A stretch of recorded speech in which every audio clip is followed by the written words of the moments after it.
Hola, soy Ana González, tu profesora de Historia, y hoy desarrollaremos la semana número 15, Ciclo Ordinario Virtual 2019-1.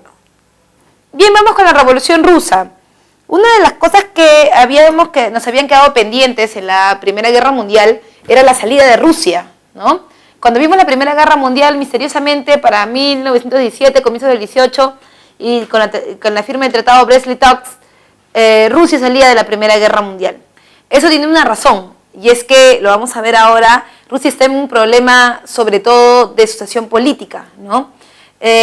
A causa del despotismo del régimen zarista. Cuando hablamos de despotismo nos estamos refiriendo a que el rey, bueno, en este caso el zar, Nicolás II, gobierna sin el pueblo, no le importa. Así como habíamos visto en Europa Occidental, que el rey, en este caso, gobernaba sin el pueblo, gobernaba solamente como él quería, porque al final sí es cierto que pedía, digamos, la opinión del pueblo, pero algo que en realidad no importaba mucho, simplemente era como un saludo a la bandera.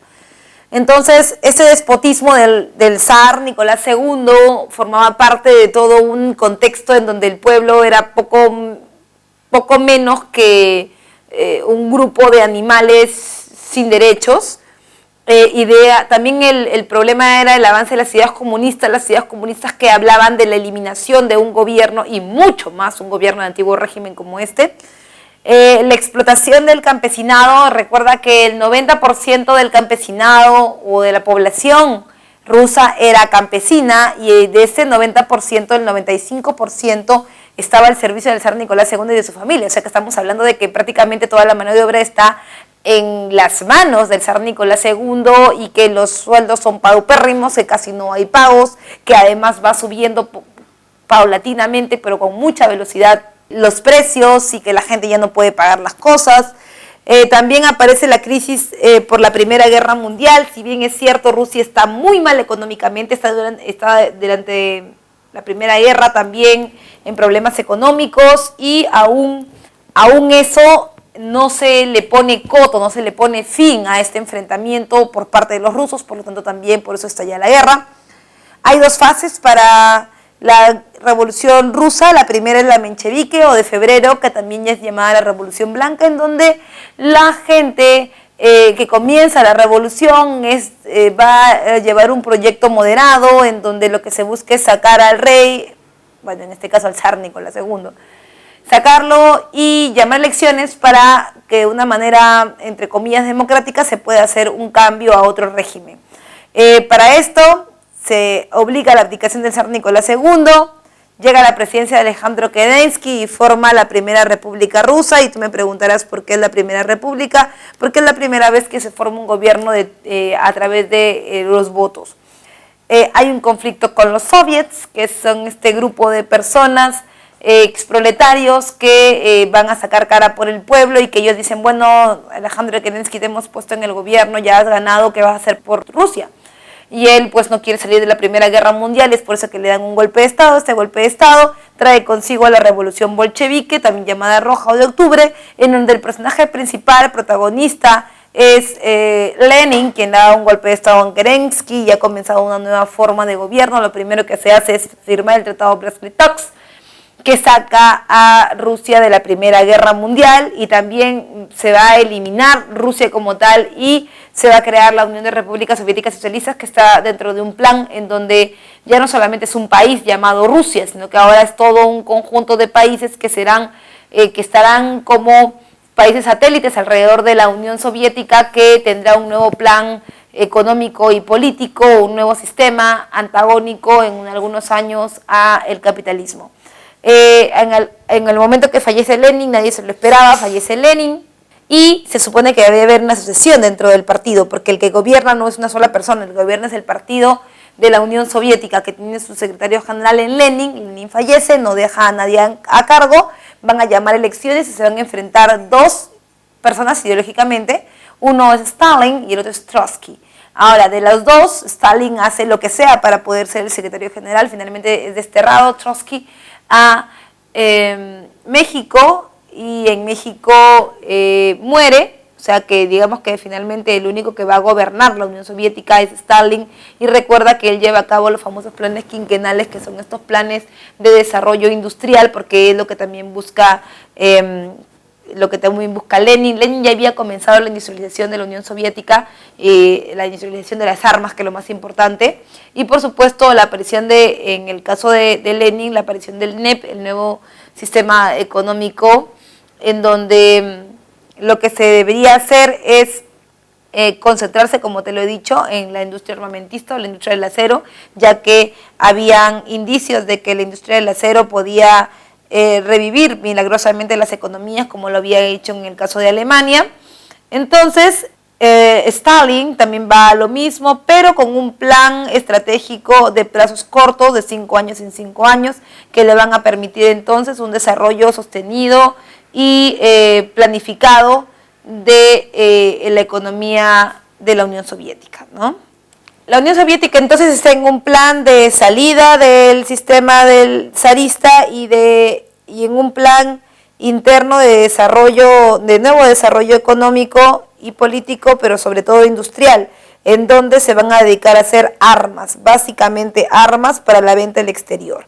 En ese cambio económico que se encuentra Rusia en ese mismo momento, Estados Unidos también está pasando por otro cambio, y es que tú recuerdas que producto de su victoria, porque finalmente debemos decir eso, ¿no? Fue la victoria de Estados Unidos en la Primera Guerra Mundial, producto de la victoria de Estados Unidos dentro de la Primera Guerra Mundial, hay una hegemonía norteamericana para la industria, los famosos locos años 20, en donde Estados Unidos pues es el amo, dueño y señor del mercado, y finalmente aparecen marcas transnacionales, multinacionales.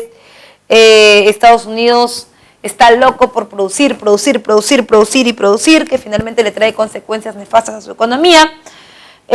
Hay una dependencia económica de Estados Unidos de los países de Europa, sobre todo occidental, después de la Primera Guerra Mundial. Si bien es cierto, ha ganado Inglaterra, ha ganado Francia, pero en realidad el gran ganador de la Primera Guerra Mundial ha sido Estados Unidos, ¿verdad? Y por supuesto también todo eso trae a colación el auge de la bolsa de valores de Wall Street en los años 20, ¿no? Se cotizaba a la alza.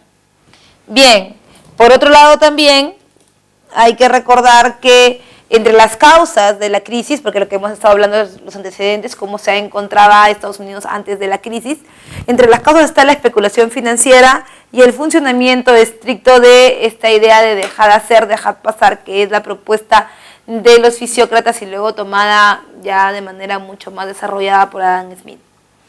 Bien, en el caso de la especulación financiera, ¿qué significa esto de la especulación financiera? Significa esto de basar su economía en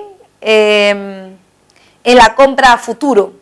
Los norteamericanos después de la Primera Guerra Mundial, sus clientes habían quedado sin liquidez, y al quedar sin liquidez, entonces no tenían dinero en ese momento para comprar, pero Estados Unidos estaba produciendo mucho, así que estaba vendiendo a crédito, y vender a crédito significa que tú vas a pagar un interés. Ese interés es el precio del dinero en el tiempo, y Estados Unidos estaba proyectado a 5 o 10 años tener 6 o 7 veces más del dinero que había vendido. Entonces, eso era irreal, porque finalmente se formaba como una burbuja, ya que Estados Unidos nunca tenía la plata en la mano, simplemente era una aproximación, una proyección, y eso hizo que al final la gente no pudiera pagar, y al no poder pagar, porque se agudizó la crisis internacional, entonces Estados Unidos finalmente vio desmoronadas de un momento para otro todas sus expectativas de ganancia, lo cual afectó en la bolsa de valores y por supuesto trajo consigo la crisis capitalista del 29. También el funcionamiento estricto de dejar hacer, dejar pasar, ¿no es cierto? Si bien es cierto, Estados Unidos estaba buscando la internacionalización y la hegemonía industrial en el mundo, esta idea de sin control de compra y venta, no necesariamente siempre sería lo mejor, porque el problema era el efectivo, cómo pagarle a Estados Unidos si no tenías dinero, y eso, bueno, creó la crisis, ¿no? En consecuencias, aparece una gran depresión económica que permite la quiebra de los bancos, la devaluación de la moneda, ¿no? Y el desempleo generado por la misma quiebra de las empresas que ahora no tendrían liquidez y que poco a poco tendrían que ir reactivándose con ayuda del Estado. se retira el capital norteamericano de otros países, como por ejemplo del Perú, lo vimos en la separata anterior, vimos cuando se desmorona el gobierno de Leguía, el segundo gobierno de Leguía de la Patria Nueva, justamente por esto, porque Estados Unidos necesita reactivarse, y para reactivarse entonces lo que está haciendo es sacar su capital de otros países para invertirlo en los Estados Unidos. Bien. Antídoto. Los norteamericanos no se murieron, profe, en esa crisis económica. ¿Qué pasó? ¿Cómo lo solucionaron? Bien, vamos a ver cuál es el antídoto, cuál es la solución de los norteamericanos. Bien, como te estaba comentando, y la pregunta ahora que te queda en el aire es, profe, ¿y cómo solucionaron esto? Bueno, Estados Unidos soluciona esto a través del New Deal. El New Deal es el antídoto, la solución que le da Sir Johannes Keynes a la crisis económica norteamericana, cambiando totalmente la forma económica en que se vienen desarrollando. Estados Unidos se viene desarrollando desde Adam Smith con el famoso sistema capitalista clásico, liberal, ortodoxo, que impone el desarrollo de la conexión entre la oferta y la demanda como parte de la base del mercado, ¿cierto? Que el mercado se regula a través de la oferta y la demanda sin la intervención directa del Estado. Ahora, el Estado tiene que verse obligado, en este caso, a intervenir directamente. ¿Por qué? Porque eso de oferta y demanda ya no funciona. Recuerda que la oferta y la demanda no son conceptos aislados, son conceptos que están dentro de las relaciones personales. Si yo no tengo plata, no puedo demandar. Si no tengo plata para producir, tampoco puedo ofertar. Es por eso que el Estado debe intervenir con capital fresco y además poniendo también puestos de trabajo y dando algunos subsidios. Esa intervención del Estado se conoce como New Deal. Ahora, la nueva forma de desarrollo económico ya no va a ser la forma ortodoxa, ahora va a ser la forma heterodoxa, en donde el Estado interviene para la regulación de los precios, de la oferta, de la demanda. Hay un aumento del gasto público porque el Estado tiene que contratar la mano de obra y la plata sale de ahí. Y se crea el sistema de seguridad social, en donde el Estado vela por aquellas personas que no tengan trabajo hasta un tiempo determinado para que ellas consigan algo con que sobrevivir. Pero el Estado es como el gran padre, se hace cargo de todo. Profe, ¿y logran salir de la crisis? Sí, logran salir de la crisis hasta el día de hoy, considerando que no es la única vez que Estados Unidos ha tenido una crisis. Lo hemos visto en la segunda revolución industrial por la misma causa, por producir demasiado en 1873, y también en el crack del 29 y por qué no en la crisis de los Balcanes en el 2008.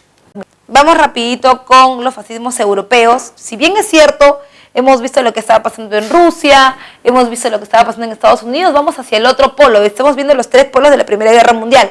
Rusia, que ahora es la Unión Soviética, Estados Unidos, y ahora nos vamos con los polos de desarrollo en Europa. En Europa aparecen los famosos fascismos europeos. Después de la Primera Guerra Mundial, ¿qué ocurre?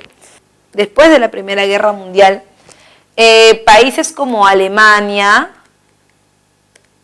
Italia, Francia o España quedan muy mal económicamente, y tu duda será, profesora, ¿y por qué meten el saco a Italia y a Francia si Italia y Francia se encuentran en el bloque de los ganadores? Ellos se encuentran en el bloque de la Triple Entente, que fue la que ganó la Primera Guerra Mundial. Como te lo he dicho al principio de la clase, en realidad el gran ganador de la Primera Guerra Mundial es Estados Unidos, porque ellos se meten al final, no estaban desgastados, la guerra les ofrecía, digamos, réditos interesantes. En cambio, en el caso de Italia, por ejemplo, en el Tratado de Versalles, a Italia no tocaba nada, o sea, que por las puras se pasó la Entente Cordiale, y eso, el Tratado de Versalles la inclinó a un gobierno totalitario, porque prácticamente Estados Unidos la había dejado de lado. Francia, si bien es cierto, estaba en el bloque de los ganadores, también había sufrido mucho por este problema del desgaste, porque había sido invadida por Alemania, porque en sus territorios se libraron varios enfrentamientos, entonces también ahí por eso es que está mal económicamente, y también va a estar en esta esfera, no participando directamente de un gobierno fascista, pero sí en la misma esfera política.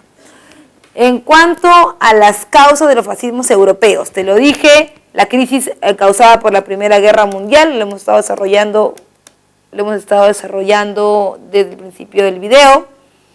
El Tratado de Versalles, lesivo para algunos, como para Alemania, por ejemplo, o como para Italia, ¿no? La crisis económica causada por el crack del 29, porque Estados Unidos se había convertido en el agente que era el que, digamos, que subvencionaba, no gratuitamente a estos países, pero sí el que los dotaba de tecnología, el que los dotaba de productos, y ahora había caído. Y la radicalización de los movimientos nacionalistas, tales como el de Alemania, por ejemplo, y la pregunta es, ¿por qué ahora la gente creería más en lo nacional y menos en lo norteamericano, por ejemplo? Porque los norteamericanos habían sufrido un golpe mortal, el cual la gente lo consideraba como una gran caída, y si eso le podía pasar a ellos, le podía pasar a cualquiera, hasta a los alemanes o a los italianos. Para que eso no sucediera, entonces ya no van hacia el lado del quebrado, sino van hacia el lado de su país, porque se supone que sí podrían desarrollarse, sí podrían mantener una economía, digamos, medianamente aceptable, a diferencia de Estados Unidos, ¿no? Y por otro lado, en características, son gobiernos totalitarios, es decir, que todos los poderes están en una sola persona, anticomunistas, no creen en esta idea de que el Estado no pueda gobernar, es más, el Estado debe gobernar porque el Estado es personalista, ya que líderes carismáticos como Hitler, Mussolini o Franco son en persona el mismo poder. Y el sistema antidemocrático, no quieren saber nada con opositores, nada que yo voy a cuestionar tu gobierno, no, son gobiernos personalistas. Revanchismo, el revanchismo del eje por el Tratado de Versalles, y el antisemitismo que es este sistema en contra de los judíos. Ahora bien, en el caso del desarrollo de los fascismos, vamos a verlo aquí rápidamente en este cuadrito. Bien, vamos con los totalitarismos europeos. Tres ejemplos importantes, uno es el de Italia, el otro es el de Alemania y el otro es el de España. En el caso de Italia, recuerda que para el año 1922, ya creada la Unión de Repúblicas Soviéticas Socialistas, aparece el ejército fascista de Benito Mussolini, es el ejército llamado los Camisas Negras, que forman parte de la Unión de Repúblicas Soviéticas Socialistas. Bien, vamos con el fascismo europeo. Recuerda que el primero es creado en Italia en el año 22, paralelo al desarrollo de la Unión Soviética y la creación de esta misma, con su nuevo ejército independiente, que es el ejército de los Camisas Negras, en donde ya sabes que el duce Benito Mussolini inicia su sistema de dominación a través de la marcha sobre Roma, que es la entrada de estos ejércitos hacia el territorio italiano, ¿no? Por otro lado también está el falangismo, es creado como un partido político, y en el 33 aparece la guerra civil. ¿Cuál es la idea de la guerra civil? Que se quiere eliminar todo el poder del antiguo régimen para instaurar un poder, entre comillas, republicano y mucho más moderno, pero que también recaía sobre la figura de una sola persona, que es Franco, ¿no es cierto? Del año 33 al año 75 gobierna Franco en España, con un gobierno que no permite levantamientos y mucho menos permite desarrollo de contrariedades en relación al gobierno, ¿no? Y luego está el partido nazi, que es el del cual todos hablan en Alemania. En el año 20 se crea el partido nazi, el Partido de los Trabajadores. En el año 23 es cuando Adolf Hitler toma el poder a través de la Paz de Múnich, ¿no? Y en el año 25 escribe Mein Kampf, mi lucha. En el año 23, en la Paz de Múnich, él se convierte en canciller, ¿no? Y en el año 25 escribe Mein Kampf, ya estando en la cárcel, porque se le acusó de quemar el Reichstag, que es como el parlamento alemán, ¿no? En protesta por el sistema de gobierno que estaban viviendo. En el año 29, las ideas de Hitler tuvieron gran acogida popular, porque es el año del crack del 29, es el año donde la gente se corre del fallido intento norteamericano de ser el primero en la economía, y es por eso que en el 29 se le plegan es un año clave para para la ampliación del partido nazi, y finalmente en el 33 el ascenso del Malt, o también llamado la llegada del poder de Hitler al poder, en donde se van a organizar la Segunda Guerra Mundial. Bien, nos vamos ahorita entonces con la Segunda Guerra Mundial. Y en el caso de la Segunda Guerra Mundial, te estoy mostrando aquí en pantalla un mapa de Europa antes del año 39, en donde encuentras Alemania, siempre el punto referencial de todo lo que hagamos es Alemania. Aquí está. De Alemania hacia mi lado derecho está la Unión Soviética, que es su principal rival en Oriente. Y de España hacia mi lado izquierdo está Francia, uno de sus principales competidores, Gran Bretaña hacia arriba, y por supuesto cruzando el Atlántico, los Estados Unidos, ¿verdad? Entonces, se van a formar dos grupos diferentes, pero con antecedentes comunes, como por ejemplo la expansión alemana. Alemania está buscando expandirse después de la Primera Guerra Mundial y después de todo lo que le ha pasado en el periodo entre guerras. También es el desarrollo de la Guerra Civil Española, en donde el territorio de España se ve convulso, ¿no?, frente a los nuevos espacios políticos europeos. Y el pacto Ribbentrop-Molotov, en donde Alemania dejaría ver sus intenciones de invadir Polonia para luego poder invadir la Unión Soviética, ¿no? Es por eso que Alemania propone que ya se va a quedar con Europa Occidental, bueno, con Polonia Occidental, y la Unión Soviética con Polonia Oriental, que finalmente no da resultados, porque la Unión Soviética es cierto que acepta el tratado, pero no lo llevan a cabo entre los dos, ¿no? En causas, una política expansionista del eje. Si me preguntas qué cosa es el eje, profe, es el grupo que participa con Alemania en la Segunda Guerra Mundial. El eje está liderado o compuesto por Berlín, Roma y Tokio. O sea, Italia, Alemania y Japón, ¿verdad? También está caracterizado por rivalidades imperialistas, porque todos quieren expandirse, pero nadie puede hacerlo más. Aparece entonces, en el caso de la Segunda Guerra Mundial, Alemania lo primero que hace es dar su primer paso para neutralizar el bloque de la Unión Soviética. Para esto, Alemania invade Polonia. Al hacer, aparece la guerra de broma o la guerra boba, en donde Alemania arrasa con los ejércitos de Polonia, en un ejército del siglo XIX, todavía que presentan marcha a caballo, entre otras cosas. Bueno, Alemania estaba súper preparado para la Segunda Guerra Mundial, por eso ingresó, porque tenía armas de gran desarrollo técnico, como por ejemplo ametralladoras, bazucas, lanzallamas, el Panzer alemán, que es un tanque indestructible, y también la Wehrmacht, que es un ejército a todo terreno. Eso es en el año 39. Alemania termina invadiendo Polonia y dividiéndola. Finalmente, en el año 40 se divide, entra hacia su frente occidental y divide Francia, ¿no? La Francia de Charles de Gaulle, una Francia entreguista, ¿no? Y la Francia de Vichy, que es una Francia básicamente libre, donde va a haber desembarco del día D para poder ayudar a las tropas europeas, ¿no?, de Europa Occidental. En el año 40, Alemania ha ganado espacio en Polonia, ha ganado espacio en la Unión Soviética, ha ganado espacio en Francia, y ahora quiere ganar espacio en Gran Bretaña, y es por eso que organiza un bloqueo aéreo a Inglaterra, que no tiene mayor relevancia porque no hay mayor éxito en eso, pero sí, Alemania en el año 40 también inicia la famosa operación Zorro del Desierto, que es la operación que tiene como líder a Edwin Rommel, el Zorro del Desierto, y para este momento ya Alemania habría abierto 3 frentes.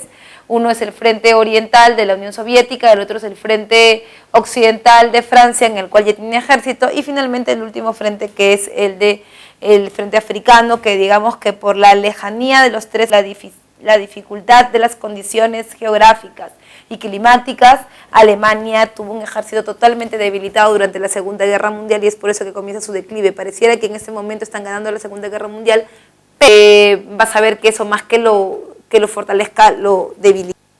En el año 41 es la Operación Barbarroja, en donde ahora sí entran hasta Stalingrado, no toman Stalingrado, pero entran hasta Stalingrado en la Unión Soviética, Y en el mismo año 41, Japón, todo iba bien, mira, Alemania sí es cierto que estaba desgastado, sí es cierto que estaba un poco débil, pero ahí está en la Unión Soviética, está en Francia, está en África del Norte, hasta que Alemania, digamos que recibe un gran golpe porque Japón invade la base aeronaval de Pearl Harbor. Pearl Harbor es una base aeronaval donde supuestamente Estados Unidos decía que ellos no tenían nada, que ellos no querían participar en la Segunda Guerra Mundial, pero estaba visto que en esa base Pearl Harbor se estaba acondicionando las armas, sobre todo los aviones, para que vuelen mucho más rápido y puedan competir con los aviones alemanes que eran, digamos que todoterreno. Así que indignadísimos por eso, Estados Unidos entra a la Segunda Guerra Mundial muy parecido a como entró en la primera vez por un mal cálculo, pero que ellos ya venían pensando a la Segunda Guerra Mundial. A Japón ha despertado al monstruo entonces, y vamos a la segunda parte, que es la parte de la ofensiva de los aliados. En la ofensiva de los aliados, Alemania va a dejar de avanzar, y ahora es cuando los aliados, o sea, la Unión Soviética, Francia, Inglaterra, van a golpear, y Estados Unidos, por supuesto, ¿no? Ellos van a golpear. Entonces, en el año 42 hay una derrota japonesa en marco de Midway. Estados Unidos le va a dar una probadita de su propio chocolate a Japón, ¿no? En el año 43 la derrota alemana en Stalingrado. Los alemanes habían avanzado hasta Stalingrado y ahora están retrocediendo como unas cucarachas. Están retrocediendo, van a atravesar toda la Unión Soviética, van a atravesar Polonia y van a regresar a Berlín. En el año 43 se invade al mismo tiempo, de manera simultánea, a Italia y cae Mussolini. O sea, Hitler está perdiendo, digamos, piso, porque son parte del sistema. Y en el año 44 es la estocada final con la operación Overlord, o también conocida como la operación Día D, ¿no es cierto? En donde Estados Unidos, bueno, los aliados en general, ¿no?, desembarcan sus tropas en el norte de Francia, que es Normandía, desembarcan las tropas y terminan con el avance de los alemanes en el año 45, no hay nada que hacer, se toma Berlín por el Ejército Rojo, bombardea Berlín, Estados Unidos. La Unión Soviética toma Berlín y se escucha por los megáfonos de todo Berlín que Hitler ha dejado el poder. No hay nada que hacer, la guerra termina. Se rinde Alemania durante la Segunda Guerra Mundial, y Estados Unidos le da una probadita de su propio chocolate a Japón y lanza 2 bombas atómicas, una es la de Hiroshima y la otra es la de Nagasaki, ¿no es cierto?, en donde se le enseña a Japón que no debe haberse metido con los aliados y que esa es la respuesta a los problemas que va a tener ahora más adelante, ¿no? En consecuencias, aparecen los juicios de Nuremberg, ¿no?, que son esos juicios de lesa humanidad que se le hacen a los alemanes por los crímenes cometidos contra los judíos, y los juicios de Tokio, que están hechos para también castigar los crímenes de lesa humanidad que se han convertido en la Segunda Guerra Mundial. Se establecen nuevas instituciones como la ONU, que reemplaza a Sociedad de Naciones, la ONU que reemplaza a Sociedad de Naciones, y las nuevas potencias que emergen como Estados Unidos y la Unión Soviética. Estados Unidos para el eje capitalista y la Unión Soviética para el eje comunista, ¿verdad? Entonces, el mundo se divide en dos, aparece el mundo bipolar, con dos tendencias con políticas económicas totalmente diferentes una de la otra. En el caso de Occidente es totalmente capitalista como Estados Unidos, y Oriente es totalmente comunista como la Unión Soviética. Es más, en medio de los dos, la ONU va a decretar que ningún país pueda invadir militarmente otro para evitar una guerra mundial, una nueva guerra mundial, y es por eso que Estados Unidos y la Unión Soviética no se pueden enfrentar directamente. Por eso es que lo que buscan básicamente, la Unión Soviética básicamente, es enfrentarse, pero sin que esos nombres aparezcan los nombres de los aliados de cada uno. Para el lado de la Unión Soviética, los países satélite, y para el lado de los Estados Unidos, los países procapitalistas. Entonces, la pelea que hay al medio, de las guerras que hay al medio dentro de la Guerra Fría, no están relacionadas directamente con la Unión Soviética y Estados Unidos, sino que se están peleando, por ejemplo, en el caso de Corea del Sur, liderada o apoyada por Estados Unidos, y Corea del Norte apoyada por la Unión Soviética. Entonces, hay arreglos como el Pacto de Varsovia, por ejemplo, como la OTAN, que les dan armas a ambos espacios, en donde ellos son los artífices, Estados Unidos y la Unión Soviética son los artífices de la guerra, pero en realidad sus nombres no aparecen por ningún lado, no son unas guerras pequeñas, son guerras entre las dos potencias utilizando a estos pequeños países. Bien, entonces, como consecuencia de la Segunda Guerra Mundial tienes a la Guerra Fría.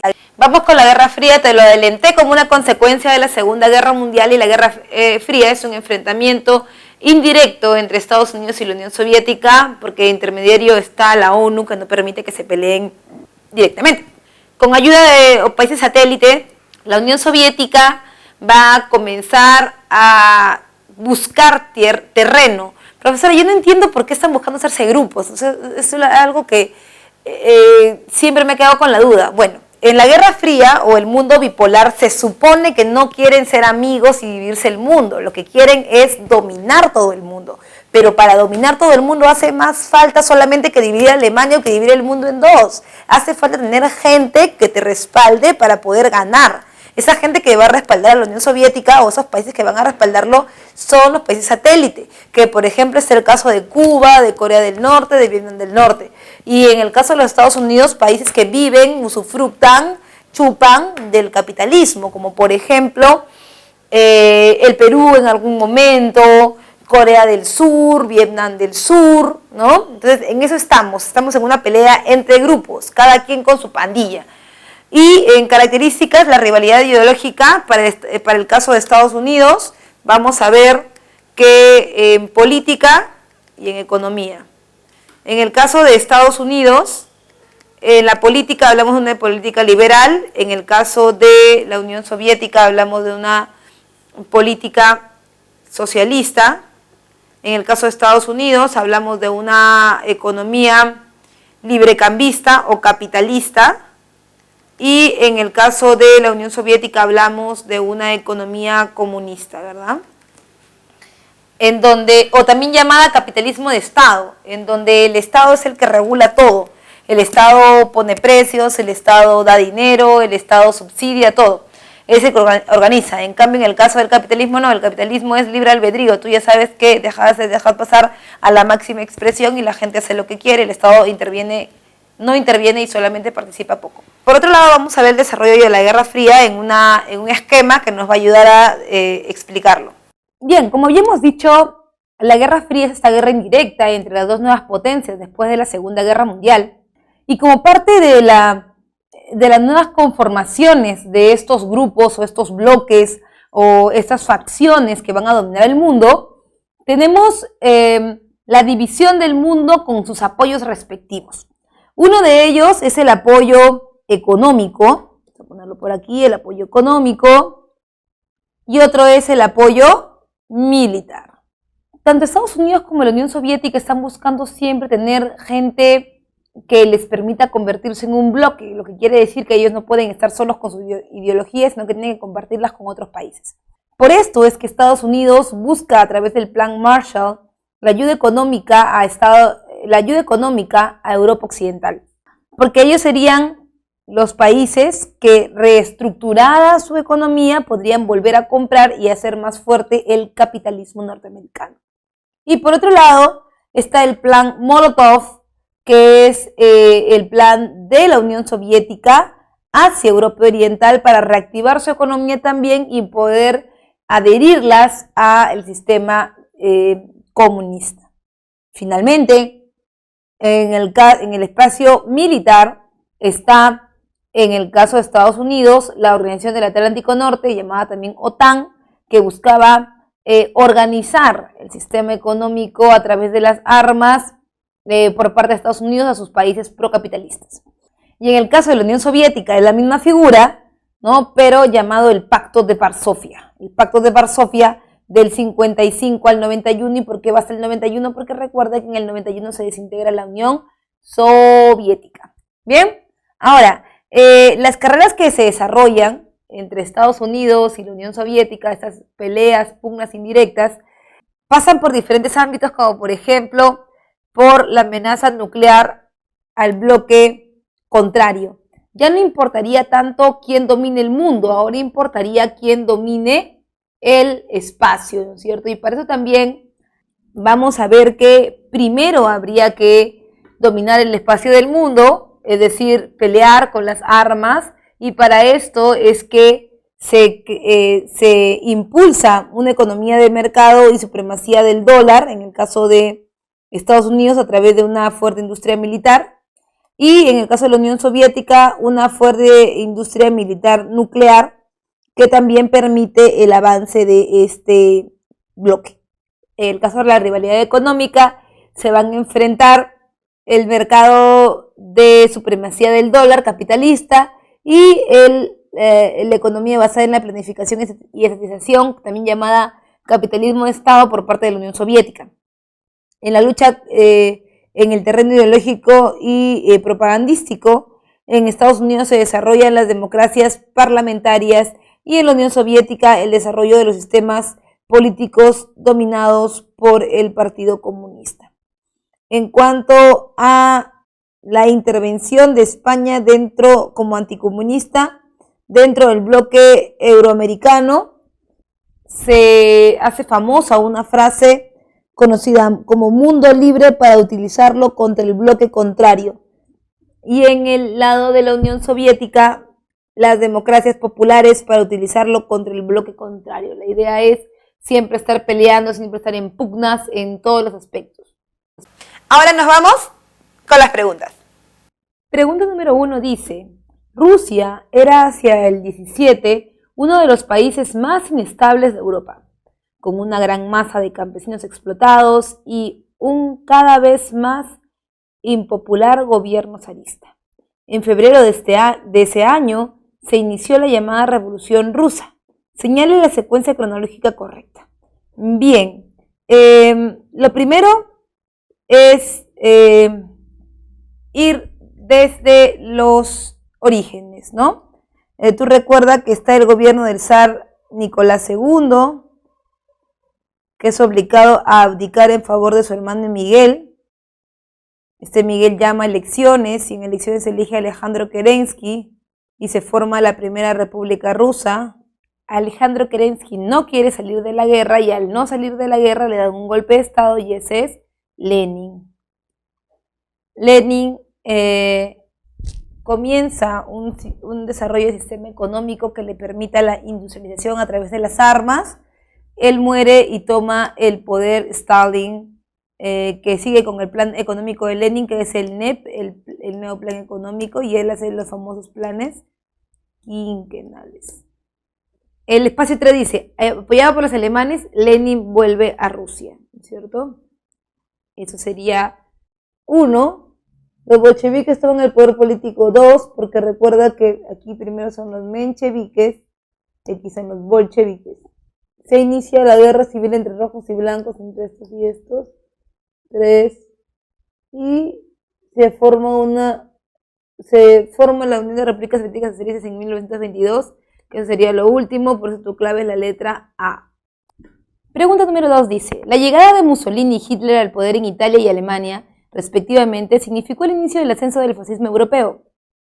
Ya en las décadas del 30 y el 40, este tipo de regímenes políticos fueron los grandes responsables de la Segunda Guerra Mundial y crímenes contra la humanidad. Sobre el fascismo se puede afirmar que, bien, nos están hablando del periodo entre guerras, que es el periodo entre la Primera y la Segunda Guerra Mundial, en donde se exacerban los nacionalismos modernos, tanto en Alemania como en Italia y en España.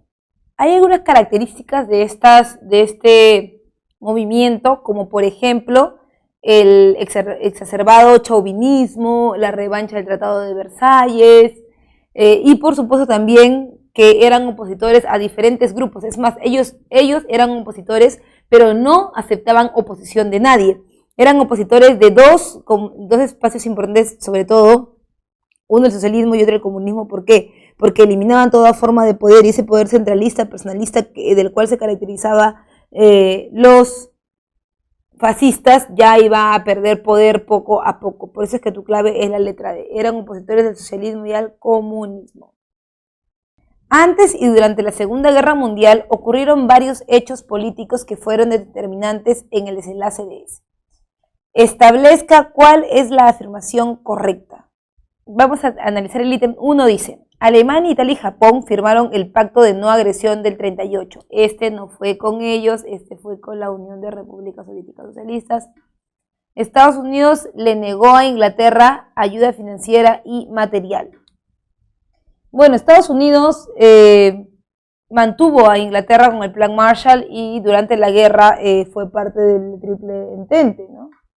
Bueno, durante la guerra fue parte del bloque de los aliados.